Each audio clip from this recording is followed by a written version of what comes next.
कास्ते चित्स्वभावाय भावाय सर्वभावान्तरच्छिदे।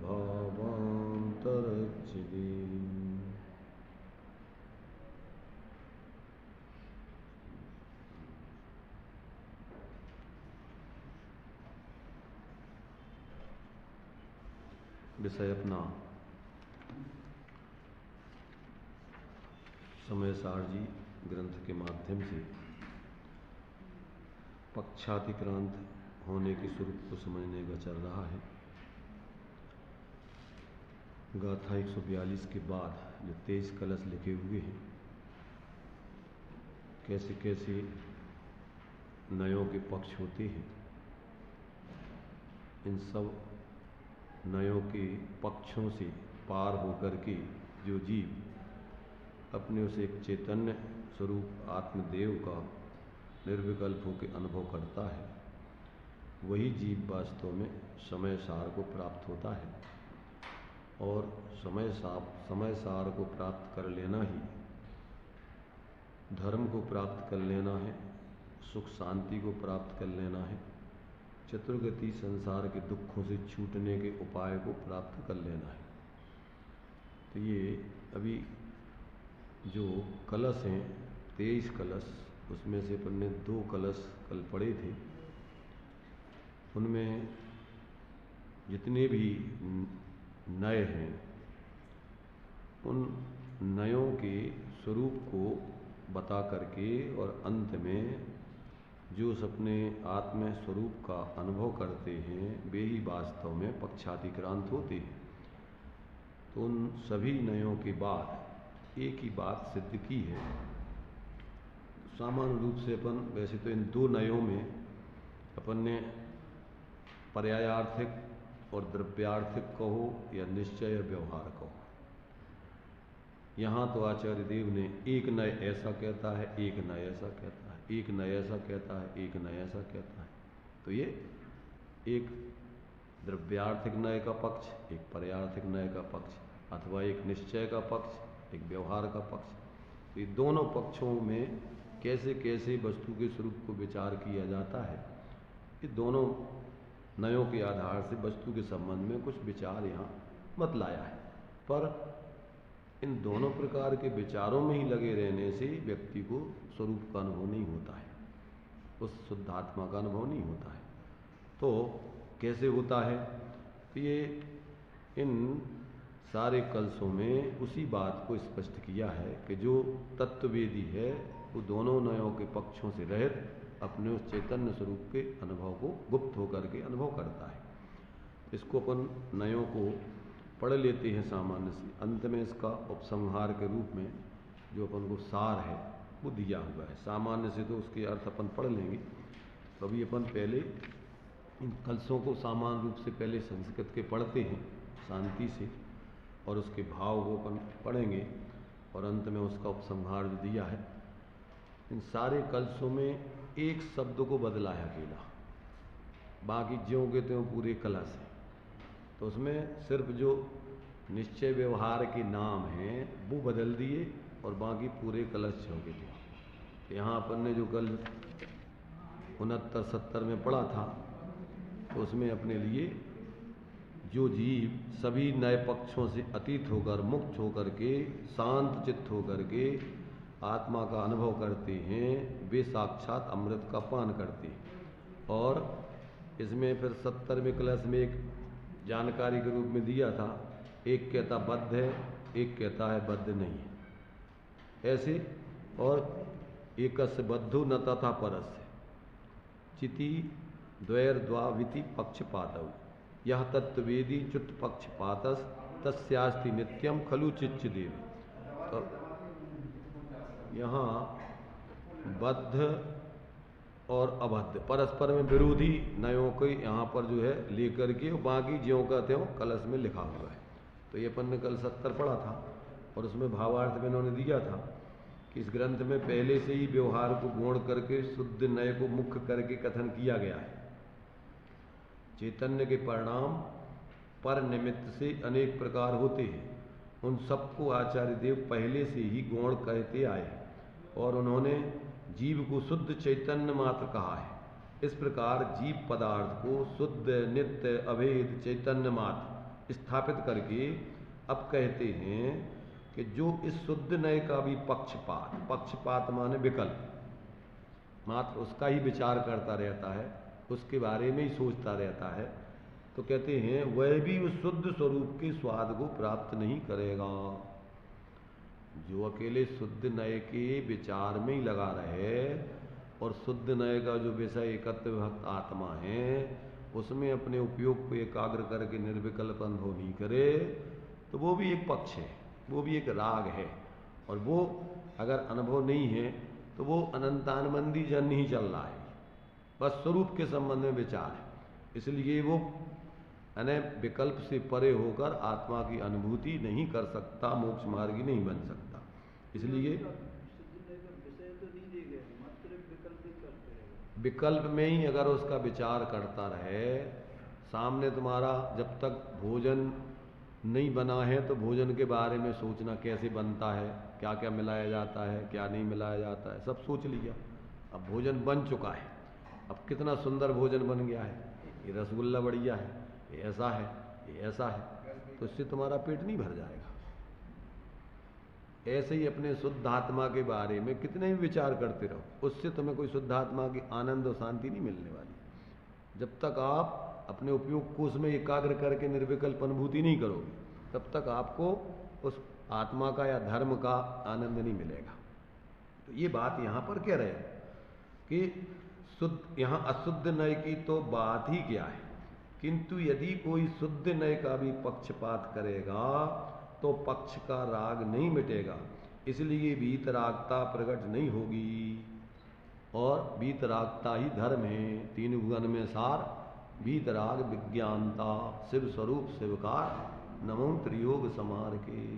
तो ये तो व्यवहार से नमस्कार किया। और मंगलाचरण में टोडरमल जी ने मोक्ष मार्ग प्रकाशा को 6 डाला, दोनों के मंगलाचरण लगभग एक ही है, सिर्फ शब्दों का अंतर है। मंगलमय मंगलकरण वीतराग विज्ञान, नमो ताहि जाते भय अरहंत आदि महान। और उसमें क्या कहा, तीन भुवन में सार वीतराग विज्ञानता, शिव स्वरूप शिवकार। वहाँ कह दिया मंगलमय मंगलकरण, मंगलमय माने आनंद स्वरूप, सुख स्वरूप, निराकुलता रूप और सुख को करने वाला मोक्ष मार्ग। और मोक्ष अधूरा और पूरा, मोक्ष मार्ग आंशिक रूप में होता है स्वरूप के अनुभव में, और मोक्ष पूर्ण आनंदमय है। ऐसे ही तीन भुवन में सार वीतराग विज्ञानता, तीन लोक में ये आत्मा के लिए एकमात्र सारभूत है, कल्याणकारी है, हित रूप है, तो अपने स्वरूप की अनुभूति रूप वीतराग विज्ञानता। जो ज्ञान रागादिक से पृथक क्या है, अपने स्वरूप का अनुभव करता है, ऐसी वीतराग विज्ञानता। जिस ज्ञान में राग द्वेष मोह रहित अपने स्वरूप का अनुभव होता है, इसका नाम है वीतराग विज्ञानता। तो ऐसी जिसके जीवन में स्वरूप अनुभूति पूर्वक की प्रवृत्ति चलती है, वो व्यक्ति धर्मात्मा है। उसी के जीवन में शांति का उद्भव होता है। अन्यथा अनादिकाल से जीव बहिर्मुक्ता परलक्षी जीवन जी करके एकांत से दुखी है। एकांत, अनेकांत नहीं तो कभी संसार में थोड़ा बहुत कहीं सुख मिल गया हो, कहीं कोई सुख नहीं मिला आज तक। जिसको तुम सुख कहते हो, पंचनीयों के विषय भोग पुण्य के उदय को, वो सुख नहीं है, वो भी दुख है, सुखाभास है, भ्रम है। इसलिए जब तक जीव को ऐसा स्वरूप का अनुभव नहीं होता, तब तक कहने से आत्म ज्ञान बिना सुख लेस न पायो। सुख की गंध जीवन में आती नहीं। सुख के स्वरूप को तुम सच्चे समझ ही नहीं सकते कि सच्चा सुख है कौन सी, कौन सा स्वरूप है, उसका क्या स्वरूप है। इसलिए एकमात्र उपाय सभी जीवों के लिए, ना कोई जाति ना कोई पांति, ये जाति पांति तो सब तुम्हारी कल्पना है। आत्मा कोई जाति पांति वाला नहीं है, सब चैतन्य स्वरूप हैं। 6 द्रव्यों में जीव द्रव्य है, तो जीव द्रव्य कौन सी जाति का है? अजीब जाति से पृथक चैतन्य जाति है। जीव की सबकी कौन सी जाति है? सबकी एक जैसी जाति है, जो निगूढ़ में सोई और त्रस पर्याय में और वो ही मोक्ष में। माने जो भी जीव हैं वे सब एक स्वभाव वाले हैं। इस सारा का सारा जितना भी बीच का मैटर है ये सब मोह के भाव है। सुख में तो एकांत मतलब संसारी सुख है, उसमें तो एकांत दुख लगाता है, उसमें श्याम नहीं लगाते कथंचे ऐसा भी कथंचे। और अगर जीव को रागी कहे एकांत से तो अगर एकांत रागी जो है तो वहाँ पे एकांत नहीं लगा तो वहाँ श्यादवाद लगाते। कैसा एकांत कैसा अनेकांत कहाँ लगा रहे? रागी नहीं कहते, कहाँ नहीं कहते, कहाँ कहते? तो आपने बोला ना एकांत दुख है संसार में, ठीक है। और अगर राग द्वेष की बात करो तो कथंचित ऐसा भी कथंचित। कैसा कथंचित ऐसा है? एकांत से राग दुख रूप है, कहाँ कह रहे कथंचित इसमें? नहीं, आत्मा में राग है तो एकांत से आत्मा रागी है। जी हाँ, तो एकांत से रागी है मतलब ऐसा रागी नहीं है। होते लगाना पर्याय में, पर्याय में जितने विकार हैं वो एकांत से दुख रूप हैं, और आत्मा का मूल स्वभाव दुख रूप नहीं है। ये पर्याय में जितना भी राग है, जितने भी विकार हैं वो एकांत से सब दुख रूप, उसमें कोई सुख नहीं है। वो तो विकारी परिणाम दुख ही रूप है, पर आत्मा का स्वभाव दुख रूप नहीं है, तो उसमें तो स्वभाव में लगाना है कि विकार विभाग एकांत सुख ही रूप है। आत्मा का स्वभाव, आत्मा का स्वभाव दुख रूप है ही नहीं।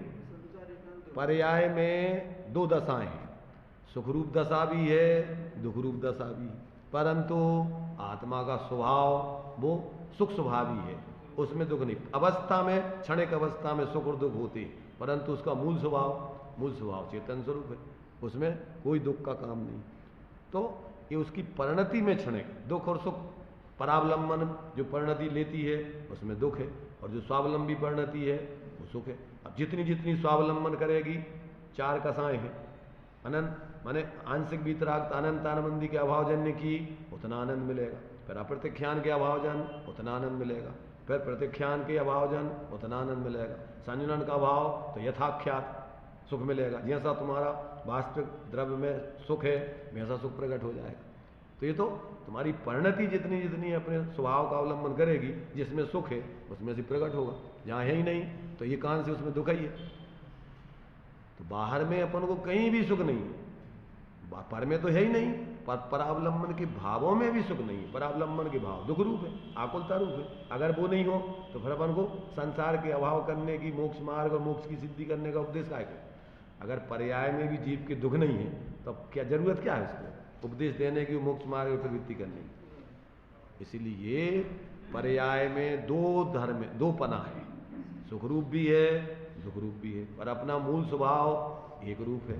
तो जब तक अपन अपने मूल को भूल के और पर में एकत्व मत कर रहे तो पर्याय में एकांत से दुख चल रहा है। अपने स्वरूप को आज तक एक क्षण को भी जाना नहीं, पहने जे आत्म ज्ञान बिना सुख लेस न पाए। तो अपने स्वरूप का अनुभव किए बिना स्वरूप सुख की गंध नहीं आती। तो ये जब तक जीव को निर्णय नहीं हो, सब भ्रमित है। सिर्फ अनादि काल से यही थोड़े बहुत पंच इंद्रियों के सुखाभास है, तो उसमें भी दुख समझ रहे ना, पर उसमें जीव ने जो यथार्थ सुख है उसको समझे ही नहीं, तो उसी में कल्पना कर ली। जैसे परद्रव्यों में अपन ने व्यवहार से दो विभाग कर लिए। क्या विभाग कर लिए? कि जे हमारे, जो मकान हम आओ, जे रुपया हम आए, जो जबकि परमार्थ से जो तुम्हारे हैं वे भी तुम्हारे नहीं हैं, और जो पराए हैं वे तो पराए हैं। इसमें क्या है? तो ये जैसे व्यवहार में, ऐसे ही अपन परमार्थ में भी पुण्य के उदय में सुख की कल्पना कर ली और पाप के उदय में दुख की कल्पना कर ली। पुण्य के भावों में पुण्य सुख की कल्पना कर ली और पाप के भावों में दुख की। तो तीव्र कसाय मंद कसाय, उसमें सुख का है, तीव्र दुख और कम दुख। तो ये जितने भी व्यवहार में अपन ने एक लोक व्यवस्था है, कौन सी? जो अपन को संयोग आदि हैं, शरीर आदि हैं, अपन व्यवहार से उनको अपना कहते हैं, पर परमार्थ से ऐसे ही पुण्य को व्यवहार से अपन कहते हैं कि ये ठीक है उससे। क्यों? कि उसमें मंद कसा है, कम दुख है। तो तीव्र दुख की अपेक्षा कम दुख है, परंतु दुख की अपेक्षा तो दुख ही है, उसमें सुख तो है ही नहीं। तो ऐसे ही अपन को जब तक ऐसा निर्णय नहीं होगा कि भैया तीव्र बुखार है तो बहुत बुखार, बहुत तकलीफ है, अब मंद बुखार होगा, 102 डिग्री है, 101 डिग्री है, तो सुख होगा उसमें? वो भी दुख ही है, पर कम दुख है। पर जब तक आप पूरे उस दुख का अभाव नहीं करोगे तब तक सुख मिलेगी नहीं। तो तीव्र कषाय, मंद कषाय, तो मंद कषाय में कम दो, पर निष्कषाय का जब तक पर्याय प्रकटता नहीं होगी तो सुख की तो गंध आने ही वाली नहीं। इसलिए अब ज़्यादातर अपन क्या करते हैं कि थोड़े मंद कषाय के कामों में संतुष्टि कर लेते हैं, यही मिथ्यात्व का पोषण कर रहे थे। आश्रव भावों में संबर निद्रा मान लेना ये तत्वों की भूल है। रागादि प्रगट जी दुख देन तिन्ही को सेवत, कौन से राग का सेवन करने में कौन सा राग सुख रूप है? राग माने राग, कषाय, आकुलता, दो वे सब दुख रूप हैं। तो जब तक ये निर्णय नहीं होगा तब तक अपन को भ्रम कि अपन ने एक राग को तो अपन ने बुरा मान लिया, एक राग को अच्छा मान लिया। तो ये तो अपन ने क्या है कि तीव्र कैंसर उसको अपन ने बुरा मान लिया, और थोड़ा कैंसर फर्स्ट ग्रेड पर है, चौथे ग्रेड पे पहुंच गया तो भैया भयंकर परेशानी, और फर्स्ट ग्रेड पे है वो भी परेशानी बढ़नी है ना, वो तो कब तक रहेगी। देखो मंद कषाय ज़्यादा नहीं रह सकती, एक टाइम है उसका, थोड़े समय के बाद नियम से तीव्र कषाय होती है, तीव्र कषाय मंद कषाय, और फिर ज़्यादा से ज़्यादा तुम्हारी 30 पर्याय की आयु, अगर आत्माराधना करके और अगर ऊपर नहीं जाओ, अपने मोक्ष की सिद्धि नहीं करो, तो 30 पर्याय का काल तो साधिक 2000 सागर है। इसके बाद तो नियम से जीव को निगोद में वापस लौट नहीं है, तो वहाँ तो जड़ जैसा फिर बन जाना है। इसलिए यहाँ संसार में कहीं कोई सुख नहीं है, ये निर्णय जब तक नहीं, अभी सम्यक दर्शन की बात ही कहाँ है। अभी तो मंद कषाय, तीव्र कषाय, थोड़े पुण्य के काम कर ले, पाप के कर ले, ऐसी तो अब बचने वाली नहीं हो। कब तक तुम ऐसे बचते रहोगे? जब तक आप अपने अंदर में स्वरूप का अवलंबन करके सम्यक दर्शन ज्ञान चारित्र की प्राप्ति नहीं करोगे, तब तक जीवन में शांति मिलेगी नहीं, और अनंत संसार का अभाव होगा नहीं। अनंत संसार का अभाव, जहाँ से स्वरूप की उपलब्धि हुई वहाँ से आपका संसार अब परीत हो गया, सीमित हो गया, निश्चित हो गया। अब ज़्यादा है ज़्यादा आप इससे ज़्यादा नहीं भटक सकते। एक बार भी यदि स्वरूप बोध हो गया तो अब जीव का संसार परीत हो गया, सीमित हो गया, निश्चित हो गया। ज़्यादा ही ज़्यादा भटके तो अर्धपुद्गल परावा। इसके बाद नियम से, पर जब तक आत्मबोध नहीं है तब तक इसकी कोई गारंटी नहीं। अनंत बार जीव पंच परावर्तन में अंतिम ग्रेवक लो की हद पायो, अनंत विरिया पद पर सम्यक ज्ञान न लाद्यो, दुर्लभ निज में मुनि साधो। तो ये जब तक आपको प्राणपण से कि इसके बिना पार नहीं पड़ेगा, एकमात्र ये स्वरूप बोध करने के अलावा कोई सुखी होने का उपाय नहीं। ये कोई कंधा बदल लेना, कोई भार उतारने का उपाय नहीं है। क्या करता है आदमी? थक जाता है तो थोड़ा कंधा बदल लेता है, कितना भार कम हो गया उसका।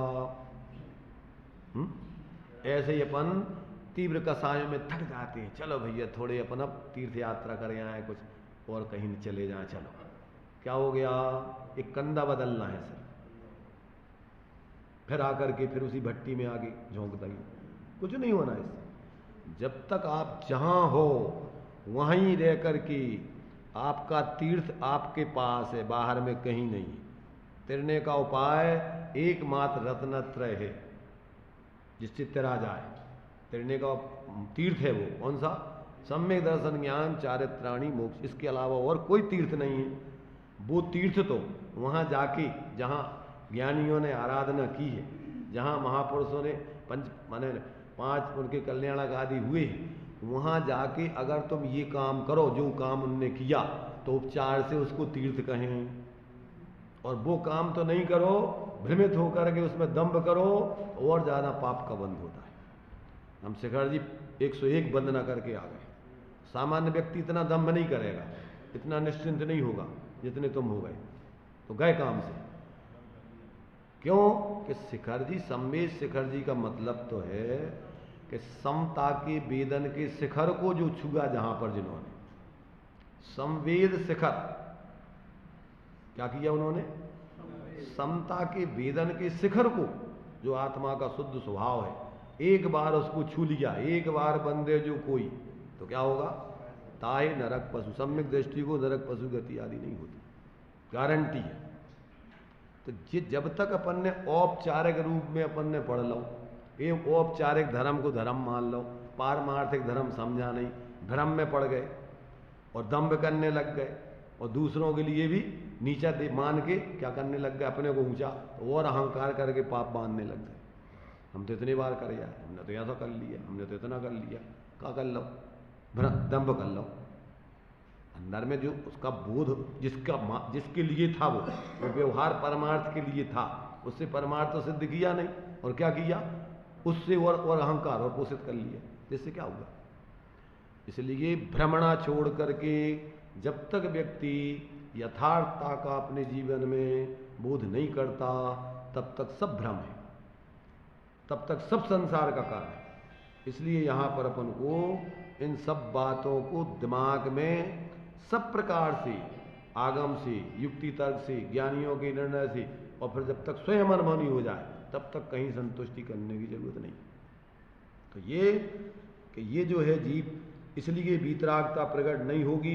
पक्षपात को छोड़कर चिन्मात्र स्वरूप में लीन होने पर ही समय सार को प्राप्त किया जाता है।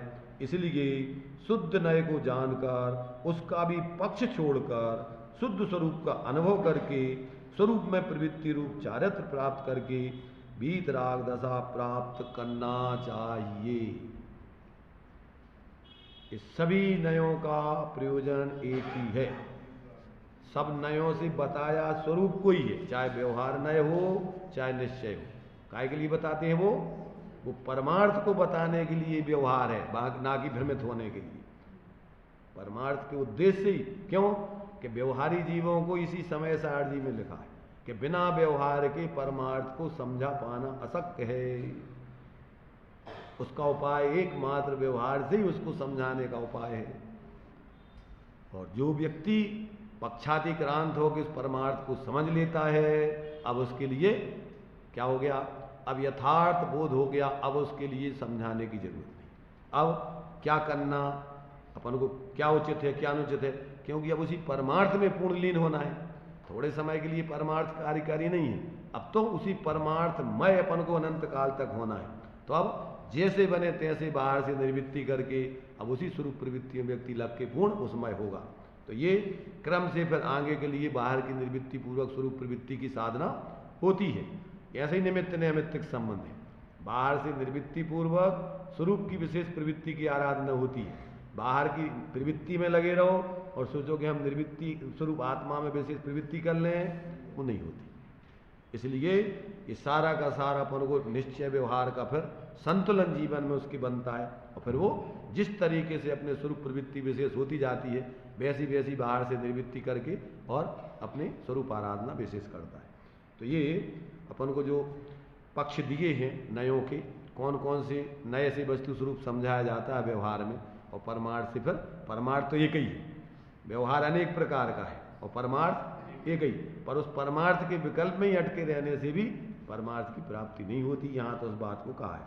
तो अपन देखिए इन कलशों के लिए अपन थोड़ा पढ़ लेते हैं, क्योंकि आचार्यों ने लिखे हैं तो उसके भाव को भी अपन थोड़ा समझें।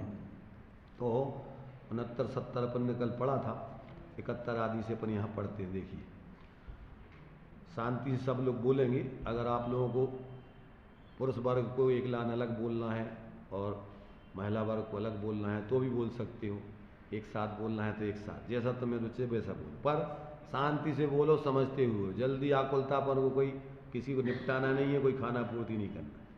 तो एक लाइन पुरुष वर्ग बोले, एक लाइन महिला वर्ग बोले, या एक छंद पुरुष वर्ग बोले, एक छंद महिला वर्ग बोले, जैसा भी पसंद हो देख लो। एक हम बोलते हैं, अभी देखो एक हम पढ़ देते हैं, पढ़ के सुनाते हैं। अगर हम बोलते हुए बोलें तो वो बोल सकते हो, यदि आप लोग बोल सकते हो तो आप लोग एक साथ बोल सकते हो। तो हमारे बोलने के बाद बोलना, हम बोलते हैं उसको दोहराएंगे आप। एकस्य मूढ़ो न तथा परस्य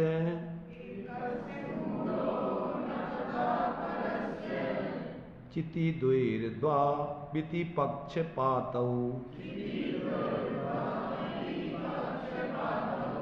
यह तत्वेदी चुत पक्षपातस्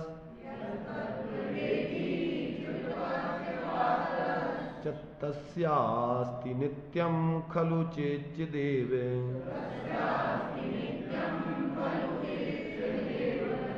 एकस्य रक्तो न तथा परस्य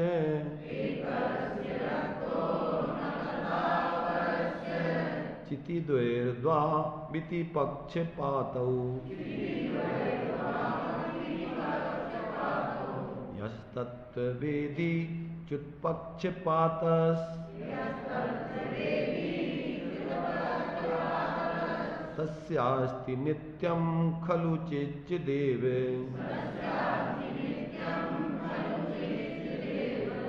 एकस्य दुष्टो न तथा परस्य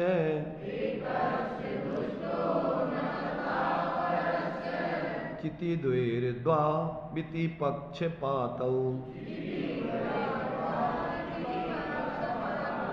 यः तत्वेदी च्युत्पक्षपातस् तस्यास्ति नित्यं खलु चेच्चिदेव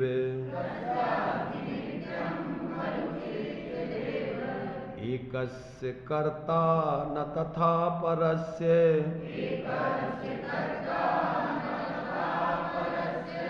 चितिद्वैर्द्वौ इति पक्षपातम्। यहाँ जो है द्वौ और द्वौ इति निकलता है, इसमें वाह का वो बन जाएगा, तो संधि विच्छेद करके बोले अगर तो द्वौ द्वौ इति पक्षपातौ ऐसा भी निकलता है, और उसको एक साथ बोले तो वैसा, तो उसको हम पक्ष तोड़ के भी बोल रहे हैं। देखिए, एकस्य भोक्ता न तथा परस्य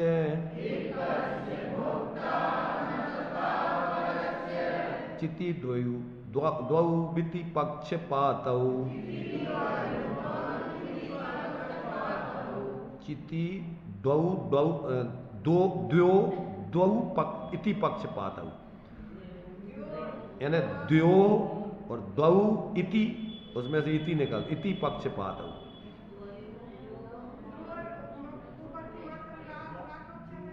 द्वयो में विसर्ग बन जाएंगे।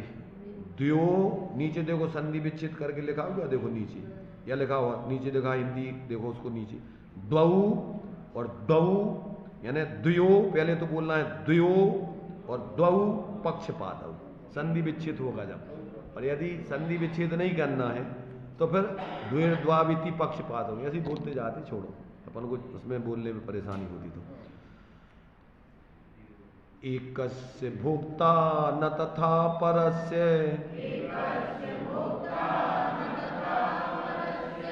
चितिद्वैर्द्वाविति पक्षपातौ यस्तत्वेदी च्युत्पक्षपातस्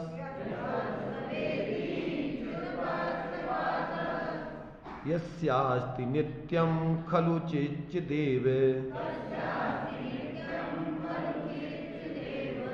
एकस्य जीवो न तथा परस्य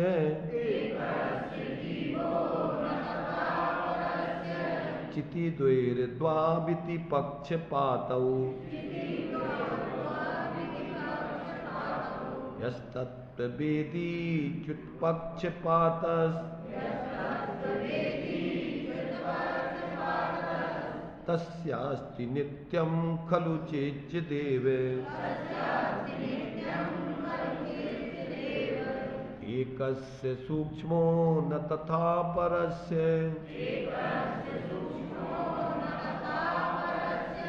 चितिद्वैर्द्वाविति पक्षपातौ यस्तत्वेदी च्युत्पक्षपातस्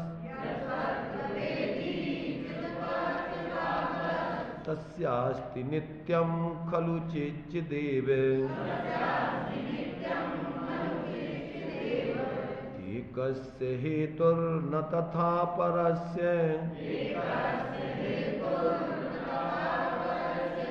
चितिद्वैर्द्वाविति पक्षपातौ यस्तत्वेदी च्युत्पक्षपातस् तस्यास्ति नित्यं खलु चेच्चिदेव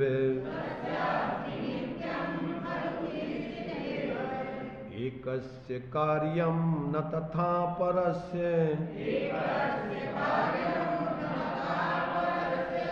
चिति द्विर्द्वाविति पक्षपातौ यस्तत्वेदी च्युत्पक्षपातस् तस्यास्ति नित्यं खलु चेच्चिदेव एकस्य भावो न तथा परस्य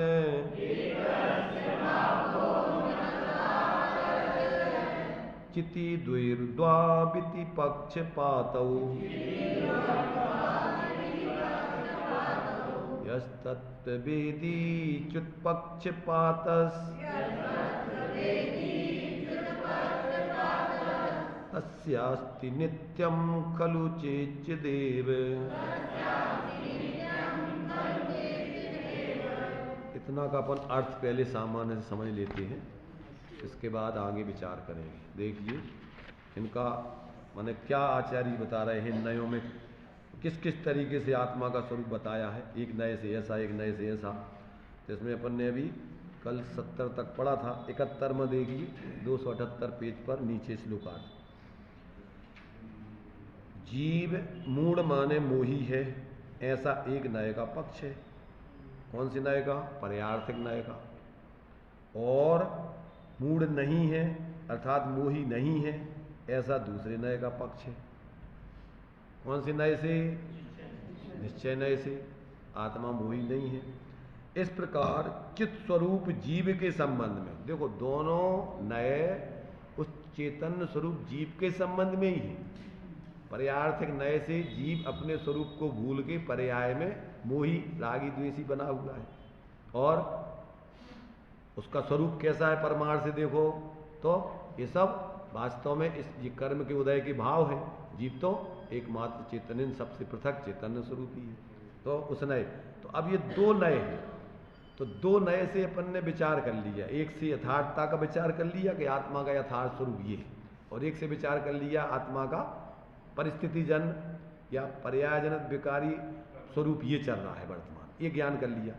अब अपन को प्रयोजन साधना है, तो अपना जो जैसा आत्मा का मूल स्वरूप है अगर उसको ग्रहण करके परावलंबन छोड़े तो अपन को क्या होगा कि अपनी पर्याय में अशुद्धता का भाव होगी, शुद्धता प्रकट होगी। तो अब अकेले विचार करते रहने से काम नहीं चलेगा कि कुछ लोग शुद्ध शुद्ध आत्मा की बातें करते रहें और कुछ अशुद्ध अशुद्ध की बातें करते रहें, अथवा दो ही की बातें करते रहें। कोई प्रमाण का विषय आत्मा ऐसा भी है, तो इन विकल्पों से भी काम नहीं चलेगा। समझने के लिए सब विकल्प हैं, प्रमाण नए निक्षेप सब काय के लिए है? समझने के लिए। परंतु अनुभव करने के लिए प्रमाण नए निक्षेप को न उद्योत अनुभव में, ये सब विकल्प छोड़ के उस एकत्र विभक्त आत्मा में उपयोग एकाग्र करो तो निर्विकल्प जैसी आत्मा है वैसा उसका अनुभव स्थिरता करके क्रम से पर्याय की परावलंबन अशुद्धि दूर होगी। और ये नहीं करोगे तो फिर विकल्प कुछ भी करते रहो, जीवन में शांति नहीं मिलेगी। तो जो लोग अभी समझते ही नहीं हैं तो उनको तो धर्म करने का सवाल ही नहीं उठता। बिना धर्म के स्वरूप को समझे हुए अथवा जो धर्म के स्वरूप को नहीं जानते मूढ़ लोग हैं, धर्म के नाम पर और घृत मिथ्यात्व को धारण कराते हैं, धर्म के नाम पर और हिंसा आदि में लगाते हैं, राग द्वेष में लगाते हैं, बाहर की क्रियाओं मात्र में ही लगा देते हैं, और आत्मा के ऐसे यथार्थ स्वरूप को ग्रहण कराने का उपदेश नहीं देते, ग्रहण नहीं करते।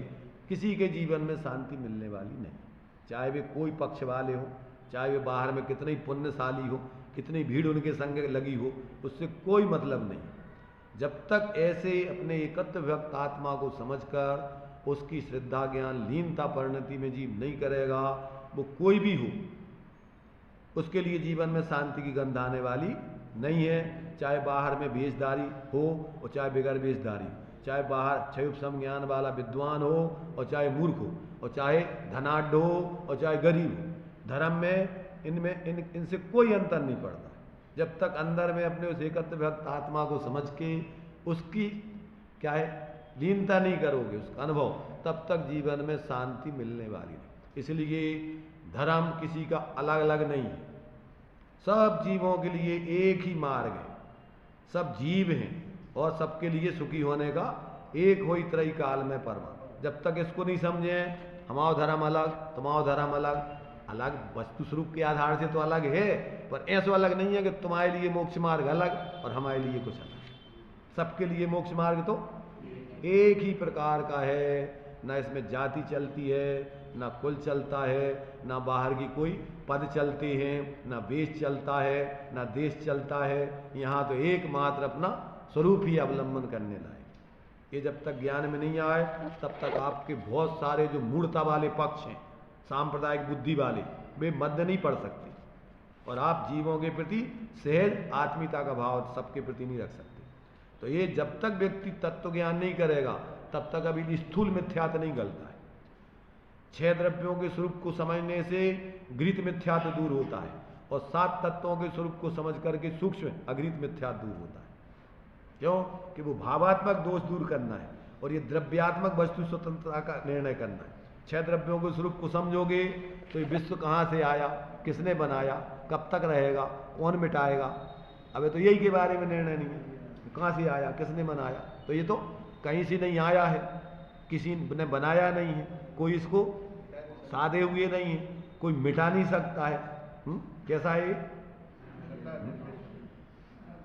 छेडाला में अपन लोक भावना क्या दी के नहु ना करे ना धरे को, सट द्रव्य मई ना हरे को, सो लोक माही बिन समता, दुख सहे जीव नित्य भ्रमता। ये है। तो जब ये समझ लोगे तो अपन को किसी कर्ता धर्ता की कल्पना झूठी मिथ्या नहीं करोगे कि कोई इस लोक को भैया एक दिन पूरा विश्व नष्ट हो जाएगा, ऐसा हो जाएगा, ये झूठी मिथ्या कल्पना है, खत्म। फिर 7 तत्वों में अपन को परावलंबन के भाव, आश्रव बंध के भाव दुख रूप है और स्वावलंबी भाव सुख रूप है। अपना मूल स्वरूप ये है और अपना मूल स्वरूप ये नहीं है। इसको समझोगे तो तुम्हारी अंदर की सूक्ष्म भूल दूर होगी और अंदर में स्वरूप का अवलंबन करके सच्ची मोक्ष मार्ग बनो। तो ये 6 द्रव्य और 7 तत्व 9 पदार्थ ये जैन धर्म के प्राण है। उसमें अगर तुमने समझ लिया और एक द्रव्य का स्वरूप उत्पाद व द्रव युक्तम सत द्रव्य लक्षणम और गुण पर्याय द्रव्यम, ये वस्तु का अंदर का स्वरूप है। अब ये समझ में आ गया तो अब तुम्हारे लिए कहीं नहीं जाना कुछ पूछने के लिए। और जब तक ये नहीं समझोगे तब तक मिथ्या कल्पनाएं कर करके किसी के पास चले जाओ, कोई के पीछे लगे रहो, इससे कुछ होने वाला नहीं। जो जानते नहीं है उनको मजा आता है पीछे लगाने में और पीछे लगने में, और जो जानते हैं बिना किसी के पीछे लगते हैं न किसी को पीछे लगाते, वे तो यथार्थता को समझ के स्वयं जीते हैं और दूसरों को यथार्थता का बोध करा के स्वयं स्वाश्रित जीवन जीने की प्रेरणा देते। तो ये मूढ़ अमूढ़ एक पक्ष हो गया। तो और ज्ञानी क्या करता है? तो कहते जो तत्ववेत्ता वस्तु स्वरूप का ज्ञाता पक्षपात रहे थे, उसे निरंतर चित्त स्वरूप जीव चित्त स्वरूप ही अर्थात उसे चित्त स्वरूप जीव जैसा है वैसा निरंतर अनुभव में आता है, पक्षपात से रहित होकर अपने स्वरूप का वेदन करता है। लाइट भी कह रही टाइम हो गया तुम्हारा, चलिए बाद में पढ़ेंगे। कल सुबह ऊपर विधान है अपने जो नैमित्तिक जी हैं सांगरी भाई से उनकी तरफ का, तो सुबह विधान होगा 9:30 से प्रवचन होगा। हाँ, उनकी पत्नी की भावना है, उन्होंने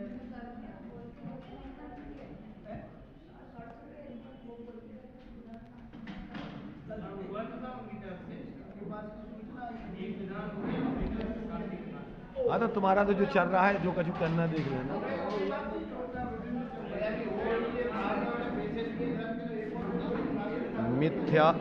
मिथ्याता में नाश वे को ज्ञान के प्रकाश वे को